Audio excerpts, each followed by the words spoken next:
après, je me suis souvent dit, ouais, c'est cool la baise, c'est mieux tout seul. Et j'ai mis un temps avant de me dire, en fait, ça peut être cool en fait quand l'autre il sait faire et qu'il y a de la communication.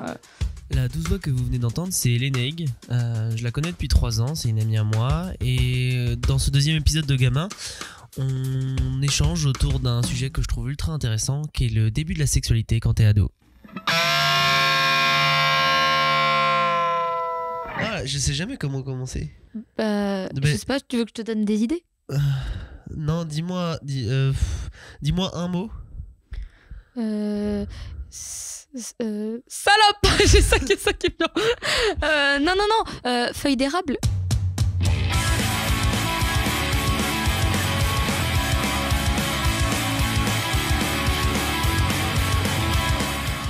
Bonsoir. Bonjour. Feuille d'érable. Bonjour. Les gens qui n'auront pas écouté l'intro ne comprendront pas cette blague. On aurait dû dire bite, chat, nichon, couille. Et oui, car aujourd'hui nous allons parler de sexe. Et pour cela, je suis avec Lénaïg. Bonjour. Bonjour Lénaïg. Bonjour, je m'appelle Lénaïg.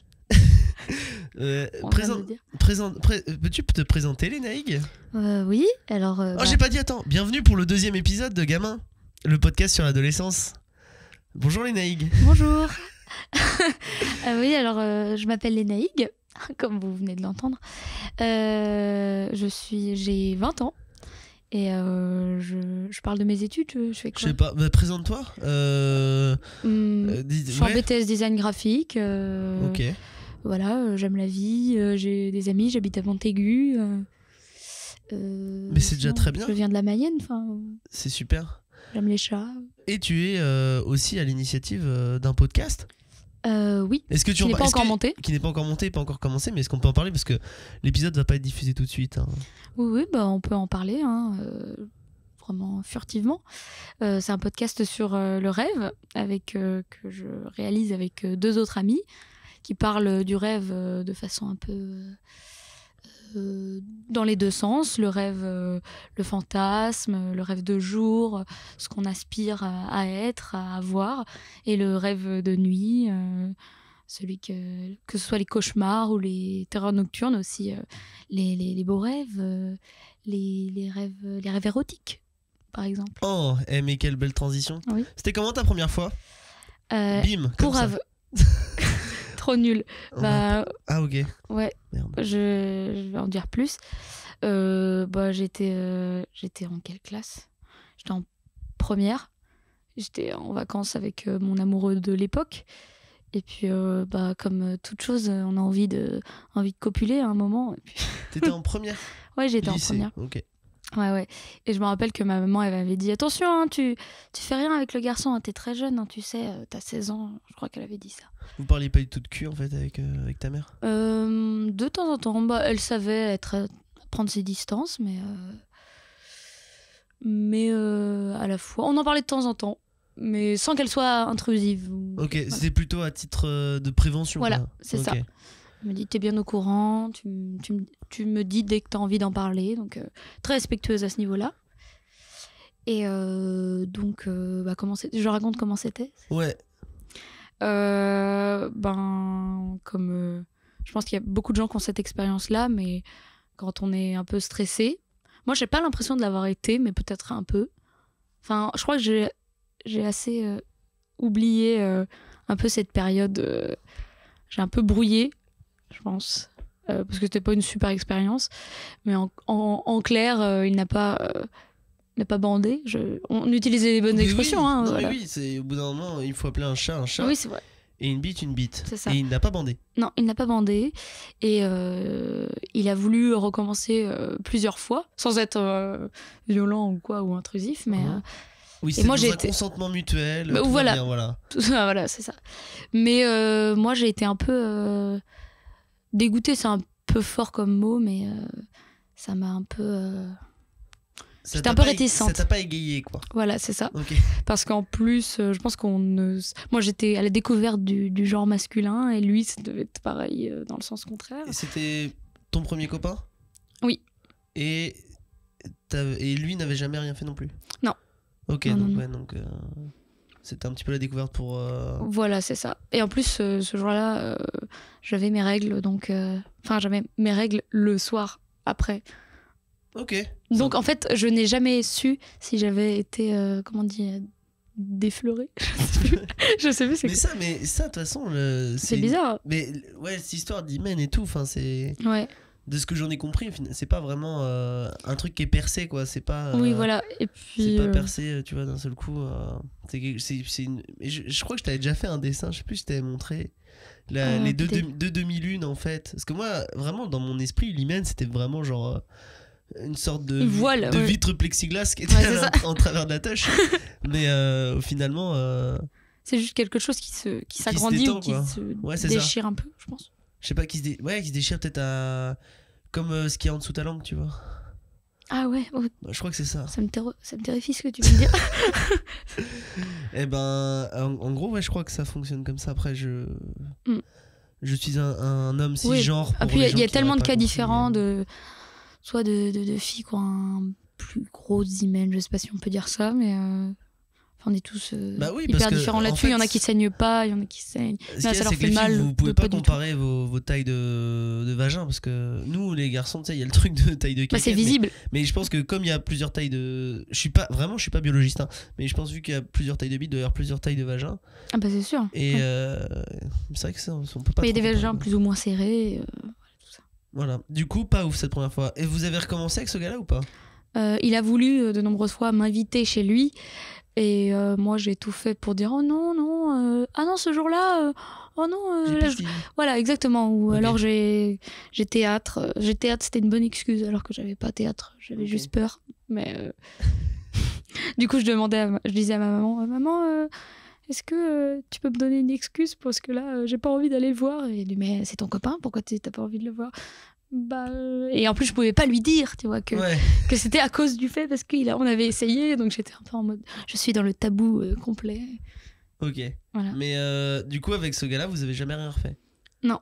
Et ben je crois que ça a peut-être déclenché en moi le fait que j'avais plus trop envie de le voir par la suite. J'étais plus trop amoureuse dès ce jour-là. C'était ça?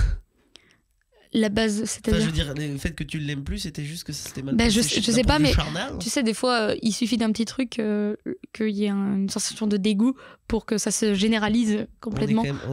On utilise le terme de dégoût quand même, c'est... J'ai que ça, j'ai pas le dictionnaire des synonymes avec moi, mais c'est aller rechercher et vous allez voir, c'est dans la catégorie peut-être. D'accord. Ok, et ensuite, ta seconde expérience... C'était à quelle période? En mana, je pense. Donc mana, mise à niveau en art appliqué, donc première année post-bac. C'est ça, exactement. Voilà, pour que tous nos auditeuristes soient bien conscients de ça. J'ai appris ce terme, auditeuris. Ah oui. C'est le terme inclusif. Auditoris. En fait, c'est tous les gens de chez Binge Audio. On peut pas dire auditrice. En fait, c'est auditeuris, c'est genre auditeur. Ah, c'est pour inclure les hommes et les femmes. L'écriture inclusive. T'écoutes des podcasts de Binge Audio ou pas? Oui. Genre à bientôt de te revoir, les couilles sur la table, ça. Ils disent le terme auditeuris, du coup. Ah d'accord. Moi j'ai jamais fait j'ai l'impression que maintenant, enfin tu vois, ils veulent peut-être créer une norme dans le podcast, donc je me dis tiens, si je veux me faire des copains. Du coup, deuxième expérience en première année post-bac. Voilà. Avec un garçon encore une fois. Oui. Et comment ça s'est passé? Ça s'est très bien passé. Après, je me suis souvent dit ouais, c'est cool la baise, c'est mieux tout seul.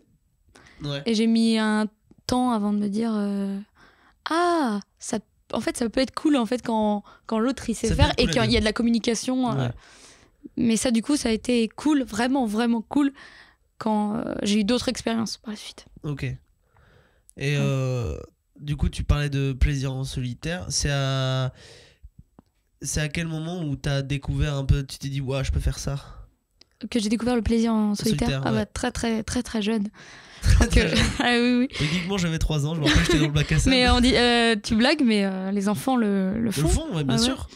Et je pense un gamin qui joue avec sa top, c'est qui kiffe. Hein. Ouais, mais j'ai déjà vu, je me rappelle que je gardais une petite, quand j'étais au collège, je gardais une petite même à cet âge-là. J'avais vu une petite se frotter contre un meuble et je me suis dit en fait, on peut le faire super tôt. Mais Ça m'avait... À cet âge-là, ça m'avait un peu choquée. Et après, par la suite, je me suis dit... Je me suis dit... Ouais, je sais pas ce que je me suis dit. Mais bref. vous en parliez un peu entre filles ou... Eh ben, en fait, c'est très étrange parce qu'en fait, quand on découvre le plaisir solitaire, on a l'impression qu'on est le seul à connaître ça. Ouais. Et donc, moi, je me rappelle que j'en avais parlé à ma cousine en disant oh là là, mais il faut trop que tu essayes un truc. Moi, je le fais, en fait, c'est comme une envie de faire pipi. Mais tu fais pas pipi, mais tu vas voir, ça fait du bien. Et essaye chez toi. Et... T'avais quel âge? Début collège, je pense. Ok. Voire plus tôt même, je sais pas. 10, 11 ans, 11, 12 ans, je sais pas trop. Ouais, je pense. Même avant, non, je sais pas trop. Enfin, j'ai du mal à mettre ça sur un ordre chronologique. Déjà, toute ma vie, j'ai du mal à différencier les périodes. Mais je pense que c'était début collège. Et elle ne connaissait pas du tout. Mais Ok. je sais pas si elle a essayé. Mais elle avait pas trop compris le principe. Et je lui disais, mais tu sais, tu peux te frotter à tes oreillers et tout, tu vas voir, c'est trop sympa. Et je croyais que j'avais découvert un truc de ouf et que j'allais révolutionner le monde. Tu vois. Mais en même temps, oui, c'est vrai que tout le monde le fait. Enfin, la plupart, je pense, le font. Et en même temps, ta cousine, elle était peut-être pas. Mais elle avait un an de moins. Elle a toujours Ah oui, un an de moins que ok. moi. Mais elle était peut-être pas au courant, donc peut-être Non. t'es quand même passé pour une extraterrestre auprès d'elle. Ouais. Genre, mais après- frotte-toi la mounette au coussin, tu vois. C'est un peu... Ouais, mais je lui Je pense disais, quand t'as 10 ans, ça tu choque. fais l'amour avec tes oreilles, avec tes doudous ou des trucs comme ça, tu vois. Ouais, donc tu savais déjà ce que c'était faire l'amour en fait. Parce que moi, Oh, bah ouais, mais je moi pense, je me non. sais plus à quel moment j'ai compris qu'il fallait. Moi, À partir de quel moment on est passé du papa il prend la graine pour mettre dans maman à Ah ouais. vraiment il y a, Ah, moi, il y a je sais. le zizi dans la Je zizette, sais très quoi. bien quand, une fois je regardais un film avec mes parents, c'était Tanguy. Ouais. Et il y a une scène dans le film où on voit carrément les deux parents faire l'amour. Et ma mère qui me dit, et je lui dis, mais qu'est-ce qu'ils font je comprends pas. C'est quoi Il dit, bah, ils font l'amour. Tu vas voir, c'est ça, c'est quand les gens ils s'aiment, ils font ça. Et dans le film, je crois qu'ils font ça vraiment salement, quoi. En mode Donc, hard. Tanguy, Ouais, je c'est crois. que ça- Bah, j'ai un souvenir de qu'ils le font. En fait, je crois que la mère a les jambes vraiment en l'air. Je me suis dit, mais c'est hyper acrobatique ce truc. Voilà. trop fatigant. Ouais. Mais j'ai pas mal d'expériences comme ça. Je reviens à la masturbation Oui, mais et au totalement. plaisir solitaire, le fait de se frotter, tout ça. Je faisais ça avec mes voisines. On le faisait pas. Enfin, on Alors, se touchait pas, mais je vais expliquer en gros ce qu'on une sorte de faisait. branlette entre potes. Mais Pas alors pas exactement. Ok. C'est-à-dire que c'est très intime. Hein, je me dévoile. Hein, même. En fait, moi j'étais par exemple sous la couette Ok. et du coup mon amie était sur la couette et elle mettait son genou de façon à frotter mon clitoris, mon sexe, et du coup ça nous faisait du bien. Voilà, ma vulve. Et du coup ça nous faisait du bien et T'avais quel âge? ah, mais je sais pas te dire les âges, mais je sais que j'étais au collège en tout cas. Ok. Et Première fois que j'entends ça. ah oui. Ok. Oui. Et à chaque fois qu'on le faisait, ça nous faisait du bien, mais on avait un grand sentiment de culpabilité en disant on refait plus ça, c'est mal. Et on dit on n'a pas l'âge pour ça. Et on disait mais on croyait vraiment qu'on était le démon. Et à chaque fois on recommençait.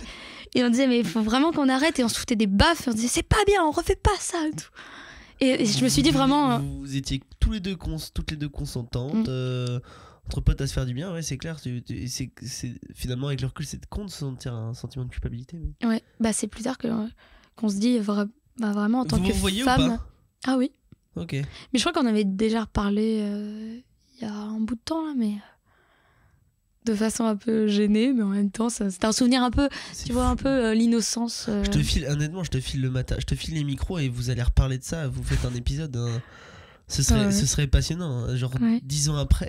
Et je me rappelle qu'on parlait de sa sœur, qui elle avait un copain, voilà, à cette époque, et sa grande sœur. Ouais. Elle me disait mais on se posait vraiment des questions. Mais elle le fait, elle l'a déjà fait, elle a fait l'amour avec son copain. Mais il n'y avait pas d'attirance avec cette fille-là?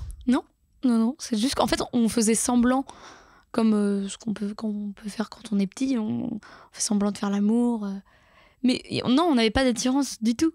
Enfin, c'était juste. Mais en fait, on le faisait un peu de façon inconsciente. Elle mettait son genou, mais comme, je sais pas, c'était très intuitif en fait. Ok. Très bizarre. Donc finalement, ta première fois, c'est une relation homosexuelle au collège. Ben ouais, mais il n'y a, Ouais. y a pas eu on s'est pas touché. Enfin, il n'y a pas eu de corps à corps. Ça, c'est la grande question. Qu'est-ce qu'un rapport finalement? Parce Ah que oui. est-ce que pénétration ou pas pénétration? Ah ouais. Est-ce que finalement faire des câlins très forts tout nu dans un lit, c'est pas déjà faire l'amour? Ah oui. Ouais, dans un sens assez large. Mm. C'est vrai. C'est vrai. Mais là, il y avait quand même la couverture, mais bon. Ouais. Pour recentrer un peu le sujet sur l'adolescence, qui est le thème un petit peu du podcast, comment était perçu, comment toi tu percevais un petit peu toute la sexualité en fait quand t'étais ado, donc plus particulièrement au collège? Pour toi, enfin déjà pour toi l'adolescence ça commence quand et ça finit quand? Surtout ça commence quand, c'est ça qui m'intéresse plus pour la question. Ça commence quand? Ça commence, je pense, quand on prend conscience qu'on a la faculté de... Enfin, on commence à prendre conscience qu'on peut commencer, c'est un peu compliqué, à penser de façon très autonome et qu'on n'est plus rattaché forcément aux parents. Qu'on prend Alors, conscience que... Quand on a l'impression qu'on peut se débrouiller sans les parents. Pas qu'on peut se débrouiller, mais qu'on peut penser seul, on peut avoir un avis sans forcément prendre l'avis du parent et qu'on peut se faire...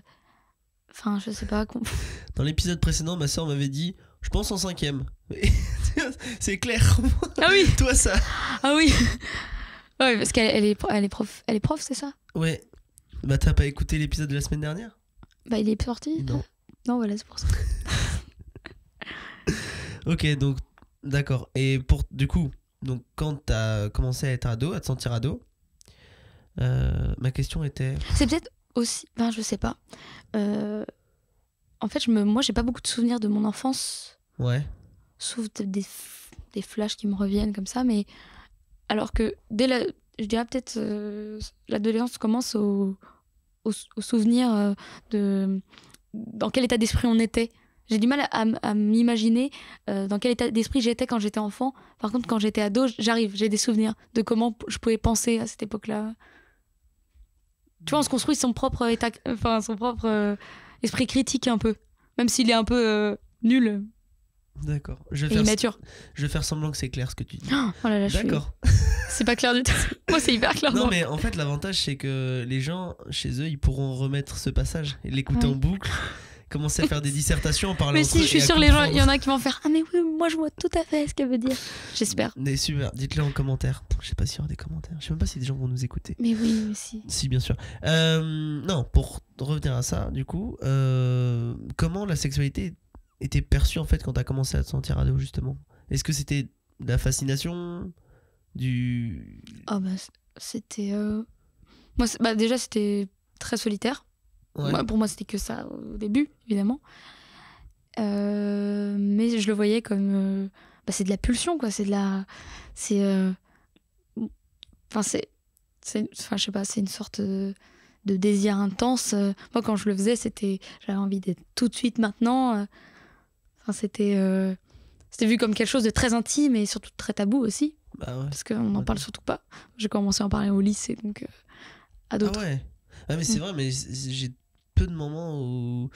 Enfin après, moi j'étais un peu dans... Tu sais, au collège, un peu les garçons d'un côté, les filles de l'autre, tout ça. C'est vrai qu'avec les garçons, ça parlait beaucoup de branlette et de... Ah ouais. Toi, tu t'es déjà branlé? Bah non, je me suis jamais branlé. C'est comme si c'était un peu ça, genre non, je l'ai jamais fait. Ah bah si, on le fait tous. Ah non. Ah Il y a ouais. toujours un peu ça. Ouais, c'est... Nous, pas du tout. Mais Nous, c'était très plutôt l'esprit. Ce qui se disait, c'était. Et ce qui en ressortait dans un groupe de filles au collège, c'était des conversations très fleur bleue. Oh, toi, tu penses à lui le soir? Oh, t'as un copain, toi? T'aimerais bien avoir un copain? T'as un journal intime où tu racontes des trucs sur lui? Ou des trucs comme ça. Waouh, c'est fou ça. Mais au moins, il y avait de la bienveillance. Ah bah Parce oui. que moi, de souvenirs de collège que j'ai, c'était très... Je sais pas, il n'y avait pas des masses de bienveillance. C'était... Ah ouais, oh là là. Mais je sais plus, enfin j'ai l'impression qu'on... Les garçons parlaient beaucoup des meufs en tant qu'objet de désir, tu vois. Ah ouais, Peut-être c'est plus hyper tard. tôt, je Mais trouve. je sais, en fait, ouais, c'est comme toi, je suis un peu flou sur ce Bah oui. sujet-là. Je trouve ça Mais... tôt. ouais, mais En fait, moi, j'ai l'impression vraiment que ouais, la question de la sexualité arrive vachement au moment du lycée. Parce qu'au niveau du collège, à la limite, Je sais pas si. Bah, tu vois, je vais te donner un exemple Donne-moi qui un s'est aussi exemple. passé, parce que il s'est passé plein de trucs dans ma vie. Fou. Il y avait encore un voisin, moi j'ai plein d'histoires avec mes voisins, c'est fou. Euh, en fait, un jour il était venu, on se voyait souvent pour jouer. Et à l'époque, on avait vu un spectacle de Franck Dubosc. Et où il dit il parle du couple et du fait d'être amoureux, je crois. Et on est allé dans ma chambre et on s'est allongé par terre et on faisait une sorte de jeu un peu bizarre où lui il disait viens, on fait. Et moi je faisais la, il disait mou, mour. Et moi je disais l'amour. C'était trop bizarre. Et du coup, je me rappelle qu'on s'était mis dans un lit, tout habillé. Et on faisait semblant en fait de faire l'amour et je comprenais rien en fait de qu'est-ce qu'il faisait sur il Collège, ça aussi? Ouais, je pense. J'ai l'impression. Ouais, je crois. Je sais plus Ouais. trop moi, par rapport à ça.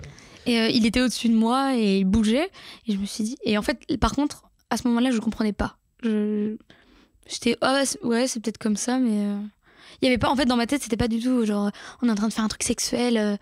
C'était un peu dans la simulation bizarre de juste Mais en jouer, fait, faire c'est- semblant. ouais, c'est enfantin en fait au collège. Ouais. Enfin, je sais Mais pas trop. lui, j'avais, avec le recul, j'avais l'impression peut-être qu'il prenait du plaisir, mais moi je me l'en prenais pas du tout. Je prenais juste du plaisir à faire semblant. Mais lui, peut-être qu'il bandait ou je sais pas, mais parce je crois qu'il avait 1 an de plus que moi. Ok, mais c'est vrai que finalement le sexe ça devient vachement sérieux à partir du lycée. Parce qu'au Ouais. lycée j'ai l'impression que c'est vraiment là où t'as la période de est-ce que tu as déjà fait, tu as jamais fait, des choses comme Ouais. ça. Moi tu vois ma première fois c'était fin de troisième, l'été entre la troisième et la seconde, où j'avais rencontré une fille vite fait compliquée. En plus je sortais de 4 ans de remise, pas de remise en question, juste de questionnement sur ma sexualité, Ah parce oui, que pendant mon collège j'étais plus attiré vers les mecs. Et ce qui a expliqué pourquoi j'étais un peu en dehors des groupes de garçons justement qui parlaient de nana. Et en D'accord. même temps, j'ai traîné avec des bandes de filles, mais j'étais pas dans les confidences de on se touche la mounette, tu vois. Donc ce qui fait que D'accord. j'étais seul. mais je me soigne. Et, mais en tout cas, où je voulais en dire. Ouais, donc il y a eu cette période-là où finalement j'ai rencontré cette fille où finalement ça l'a fait, mais on est resté ensemble vraiment 2 semaines et on a essayé, bah, vu que tu sais, au moment de la troisième, tu commences un peu à cerner comment ça fonctionne le bazar. Ouais. Bah, Du coup, on a voulu essayer un mercredi après-midi sur un bout de lit. ouais. Genre, tu sais, moi j'ai un pantalon en bas des pattes, elle avait gardé son t-shirt. Et genre, on a essayé, et puis genre, quand est-ce qu'on apprend au collège, genre, l'éducation sexuelle qu'il faut mettre du lubrifiant? Enfin, sérieusement. C'est que nous on y a été comme ça, on s'est dit, bon, ça rentre tout seul normalement. Ah Surtout oui, que- ouais, les préliminaires aussi. Ouais, ou les préliminaires, bien sûr. Non, mais je veux dire, ouais, il Avant faut de mettre du lubrifiant. non, il faut lubrifier le bazar, quoi, je veux dire. Du coup, genre, elle, ça lui a fait mal, moi, ça m'a fait mal. Genre, je crois que j'ai un peu effacé de ma mémoire, mais de mes souvenirs, je crois qu'elle a un peu saigné, tu vois, genre, chaud. Ça a duré 2 minutes et finex, quoi. Ouais. Voilà. Mais ouais, on n'est pas du tout délicat au début. Non, mais pas du tout, parce on que veut rentrer le truc dedans. Mais on met ça dans ton esprit, garde ça ce qu'on vient de dire et je reviendrai plus tard. Redis-moi, tout à l'heure, tu m'as dit de retenir un truc, il faudra qu'on y revienne. D'accord. Par rapport au fait d'être brutal. Et ensuite, ma vraie première fois, mais encore c'est compliqué l'histoire de faire l'amour, faire pas l'amour. Bah oui, c'est ça. ça. Par exemple, même sans érection, en fait, tu peux. Enfin, même moi encore, ça m'arrive aujourd'hui où tu sais, tu veux rentrer dans une partie de jambes en l'air, hein, puis qu'au final, au bout d'un moment, il y a de la chimie physique qui s'opère et ça prend pas, tu bandes pas. Pour moi, tu peux quand même déjà bien t'amuser. Oui, prendre du plaisir. Exactement. En tout cas, tout ça pour dire que ensuite, je l'ai fait peut-être un peu moins d'1 an après, avec ma première vraie copine, où ça a duré 2 ans et demi, tout ça. Et la première fois, en fait, ça s'est vachement bien passé parce que, genre. Je pense que de mon côté aussi, j'avais mûri avec le temps sur cette réflexion-là, de comment faut faire. Et finalement, ça s'était bien passé. Et il n'y avait pas eu trop de soucis. J'ai eu une bonne, vraie première fois, tu vois, qui va jusqu'à la fin. Qui va jusqu'à la fin. Enfin, jusqu'à la fin, ça aussi, c'est à définir. Jusqu'à la fin, d'accord. Un Ok. rapport sexuel ne se termine pas forcément par une éjaculation masculine. mais on en parlera dans un À autre. cette époque-là, À cette époque-là, voilà, c'est ce que je pensais. Jusqu'à la comme fin, ça. ça voulait dire ça. Jusqu'à la fin, ça voulait dire ça. Et ça a duré bien 40-45 minutes avec préliminaire. Ce qui est plutôt pas Ouais, mal. c'est bien, ouais. Mm. Bah, c'était bien, moi, je sais Voilà. pas. Hein. Et du coup, par rapport à ce que je t'ai dit de retenir tout à l'heure, la brutalité et les choses comme ça, peut-être que c'est dû à une chose dont j'aimerais parler avec toi, parce que pour moi, adolescence, sexualité, pour moi, la trinité, et aussi dont fait partie le porno. Ah oui, d'accord. Je sais pas si... Enfin, pour moi, le porno, ça dicte vachement sur... Eh bien, sur- figure-toi sur- que moi, c'est arrivé très tard dans ma vie. Parce que je me suis beaucoup servi de mon imagination. Parce que j'avais une. Comme c'était assez tabou, même dans une famille, c'est carrément tabou de Grave. regarder des pornos. Et j'avais un papa qui était. Qui était informaticien et qui, du coup, pouvait facilement avoir accès à l'historique et à tout ce qui était page privée et tout ça. Donc, pour moi, c'était impossible. Même si j'avais des amis. Et on n'avait pas les smartphones à l'époque. Oui, c'est ça en plus. Et Faut le rappeler. l'utilité des pages privées, tout ça. Non, on peut faire ça. Hein. Des navigations privées. Navigation un truc privée, comme ouais, ça. c'est ça. À savoir que je ne consomme plus de porno depuis bien 3 Ah ouais ans. Ouais. Ah, Toi, ça d'accord. doit être l'inverse. Toi, j'ai consommé, je pense, à mort. Parce que mes parents étaient pas du tout informatiques et tout. Moi, plus. Ah oui, d'accord. Je savais un peu les trucs, tu vois. Mais depuis vachement tôt, quoi. Ah oui. Tu sais, à l'époque où tu vas sur Google et que tu marques sexe. Oui, bah, je l'ai fait. Ah, par contre, Faire l'amour. je te dis des bêtises parce que justement, avec ces 2 filles, avec mes voisines, je te Oui, dis, avec voilà. qui tu baisais au collège. On va dire ce qui est. On avait écrit sexe, justement. Et on était tombé sur un porno de quelqu'un d'une fille qui se faisait lécher. Et, Wow. et C'est pas mal. oui, ouais. Et du coup, on était restés scotchés. On disait, oh, bah, je pense que ça nous avait émoustillés. Mais sa sœur à la fille. Au collège, je crois que le cuniche, je savais même pas que ça existait. Je me posais même pas la question, tu vois. Ah ouais? Ouais. Moi, je me suis dit que c'était naturel Non, comme mais tu sais, truc. moi, je pense. il y a des trucs que je repense, genre rien que la fellation, je comprenais pas ce que c'était une fellation. Et les gens te parlaient de fellation, je fais ouais. Pour moi, genre, Ah oui, d'accord. pour moi, je voyais genre une tub qui rentrait dans une touche, qui ça la sépare en deux, ça faisait une fellation, une fêlure. Tu vois, D'accord. là-dedans, du coup, je pensais que D'accord. c'était genre, je sais pas, peut-être du sexe avec violence. J'en ai aucune idée. Ah oui, d'accord. Mais non, mais en plus, à cet âge-là, c'est soit on sait tout, soit en fait, on sait rien, mais on veut avoir l'impression qu'on sait tout, donc on fait oui, non, mais oui, je vois ce que c'est. T'inquiète. C'est comme moi au début, avec les positions, tu vois, il y a, au tout début de ma sexualité, des fois on me disait des positions, j'ai ouais, je sais. Et j'avais honte de me dire, bah je sais pas en fait du tout Ouais. de quoi ils me parlent, ces Qu'est-ce gens. qu'une levrette? Maintenant je le sais. Enfin bref, tout ça pour dire que ouais, bah on était innocents à l'époque. Mm. C'est fou. Mais je me rappelle que la maman avait été au courant, à mon avis par l'historique, je sais pas. Quand on avait regardé cette vidéo, elle nous avait passé un savon. Plus jamais vous regardez des trucs comme ça. En même temps, on était peut-être jeunes, c'est sûr. Ouais, mais il y a eu le porno, je pense, qui a vachement et qui continue en fait à dicter un peu les manières dont les jeunes en fait pensent savoir faire l'amour, quoi. Ouais. Et c'est ça qui pose de gros soucis, quoi, parce que enfin, de mon point de vue. Bah, Après, je sais qu'en ce moment, il y a, Oui et en ce non, moment, en ouais. ce moment, il y a un truc qui se développe, c'est le porno éthique ou un truc comme ça. Je sais qu'il y a Ah oui. Ovidie qui est une ancienne actrice, une ancienne travailleuse du sexe, je crois que c'est comme ça qu'on dit. Une ancienne travailleuse du sexe qui essaie justement de faire reconnaître un peu ce porno éthique et tout. Et je trouve ça Ah vraiment oui, cool. parce que on dit, moi j'écoute un podcast qui s'appelle Les chemins de désir sur Arte Oui. et qui parle du porno. Et je sais plus ce que je voulais dire. C'est pas grave. J'ai souvent des petits blancs comme ça. Je me suis concentrée sur la porte qui s'ouvrait tout à l'heure. Le temps que tu te reconcentres, on peut conseiller Les chemins du désir. Oui, sur à Arte, nos et auditeuristes. c'est très. Ah oui, voilà, c'est ça, ça me revient. En fait, que c'est les pornos sont tournés que sur le désir masculin. C'est pour ça que il y a une nouvelle vague avec toute la nouvelle vague du féminisme qui veut privilégier le porno féministe ou égalitaire, je sais pas. Ouais, c'est ça, ouais, porno féministe. J'avais entendu des trucs genre porno éthique, j'avais entendu ça aussi. Ah oui. Voilà.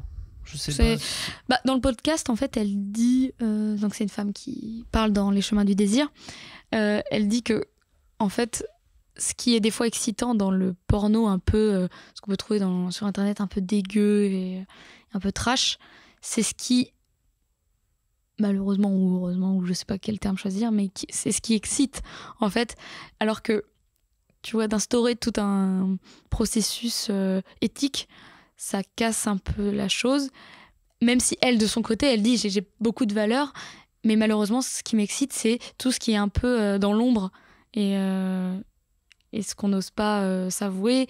Et ouais, ce qui est dans l'ombre excite un peu plus. Et elle disait, pourtant j'aimerais, elle dit, j'aimerais tellement regarder ce que tu dis, le porno éthique, mais moi, ce qui m'excite, c'est les vieux pornos de sites pourris, voilà. Ouais, mais enfin, en plus, le porno, j'ai l'impression qu'aujourd'hui, il est consommé de plus en plus jeune. Parce que moi, je sais que le porno, enfin ouais, moi encore, il y a vraiment les gens qui ont la trentaine qui disaient fallait aller, t'avais juste des images pixelisées, déjà t'étais content. Il y avait les magazines et tout. Nous, on a eu vraiment on a connu la génération genre l'essor du porno avec des sites en tout genre. Mais maintenant, ces sites en tout genre, ils sont enfin tout le monde connaît leur nom même au plus jeune âge et je sais que genre il y a des études qui démontrent que genre je sais pas genre à 12 piges 50% des garçons ont déjà vu du porno, tu vois. Moi je sais qu'à mon époque enfin à mon époque je suis pas si vieux que ça, mais je pense pas que c'était aussi courant que ça, quoi. Mais du coup j'espère en fait que le porno va un peu évoluer parce que c'est vrai que de ce que j'entends, parce que parfois avec tu sais, je suis surveillant dans un internat. Oui. Des fois, je peux parler parfois parfois de sexualité parce que c'est un peu mon rôle aussi d'échanger sur ces sujets-là avec les élèves. Et je vois qu'ils ont vraiment une vision de la sexualité qui est très hétéro-masculino-centrée, tu vois. Oui. Ce que nous montre principalement le porno.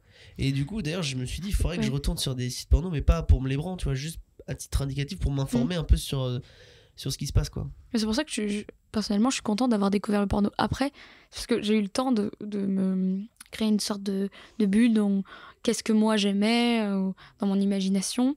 Du coup en fait maintenant le porno ça me sert juste à rechercher grâce aux tags généralement qu'est-ce qui me plaît en fait, parce que je sais déjà qu'est-ce qui me plaît. Je vais pas tu vois peut-être que c'est comme sur les autres. Tu connais pas, enfin si, je sais ce que c'est un tag. Je sais ce que c'est un tag, mais sur les je savais pas que c'était aussi pour le monde du porno. Ah ouais, genre les catégories, quoi. Oui voilà, c'est ça. Oui. D'accord. Tu as l'occasion parfois de parler avec des jeunes au collège par exemple de sexualité ou pas du tout? Ah non, pas souvent. Je fais de l'animation mais avec des tout petits. C'est ça. Ouais, ok, c'est avec des tout petits parce que je savais que tu faisais de l'animation. Ouais, non, je ne parle pas. Avec des tout petits. Alors, ça baise. Des fois, il émerge des conversations, pas forcément sur la sexualité, mais j'ai déjà entendu des garçons dire ah non, deux garçons ensemble, c'est pas possible. Hein. Moi, c'est ma maman, elle m'a dit ça, et je fais oulala. Ça, les parents, c'est. Ouais. Et là, je lui dis, mais non, j'essaye d'expliquer au mieux que non, c'est possible.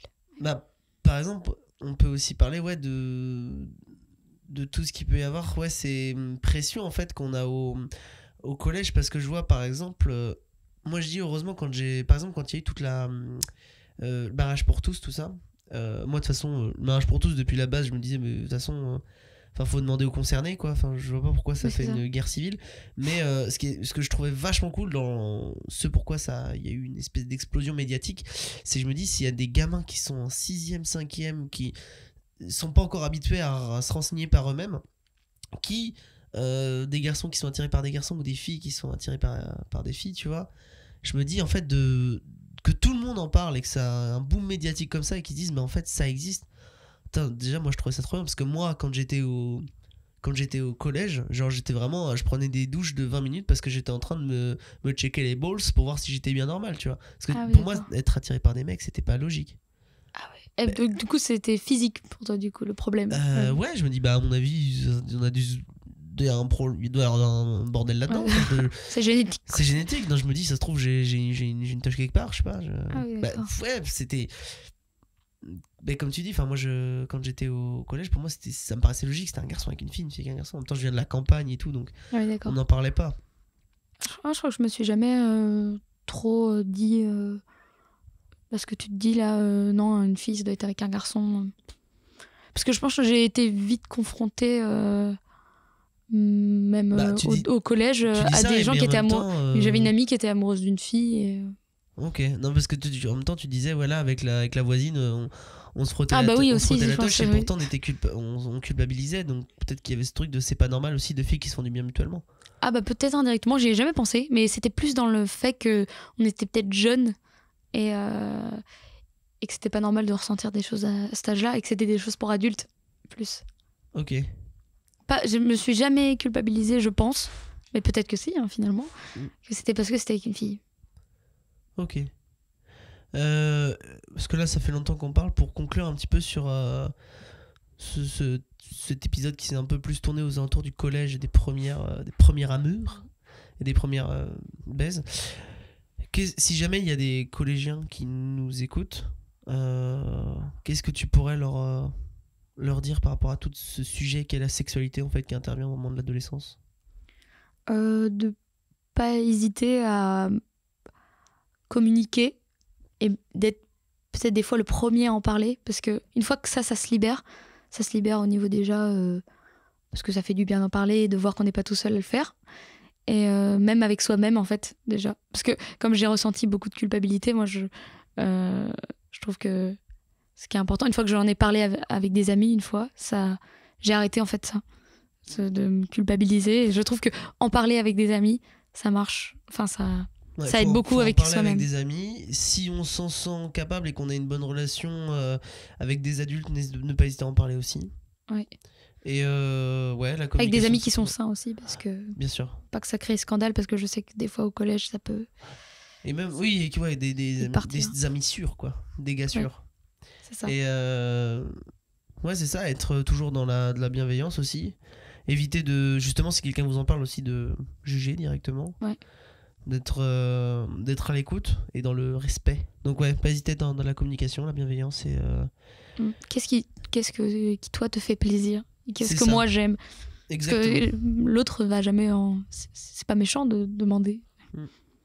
On veut toujours tout savoir, être le plus fort, être performant, mais c'est pas grave, j'ai raté. C'est pas grave. Mais limite un jour on se refera un épisode sur le lycée. La sexualité numéro 2. La sexualité number 2. Ok. Merci Lénaïg en tout cas. Merci, ça m'a fait plaisir de parler. C'était un joyeux bordel. Oui. Sache-le. Désolée si je suis un peu... Merci embrouillée. en tout cas à tous nos auditeuristes de nous avoir écoutés. Vous pouvez retrouver le podcast sur... tu vois, j'ai pas pris mes notes. Salut Lénaïg. Salut. Bon, j'enregistre, c'est tout trop après l'enregistrement parce que le jour, j'avais pas mes notes avec moi.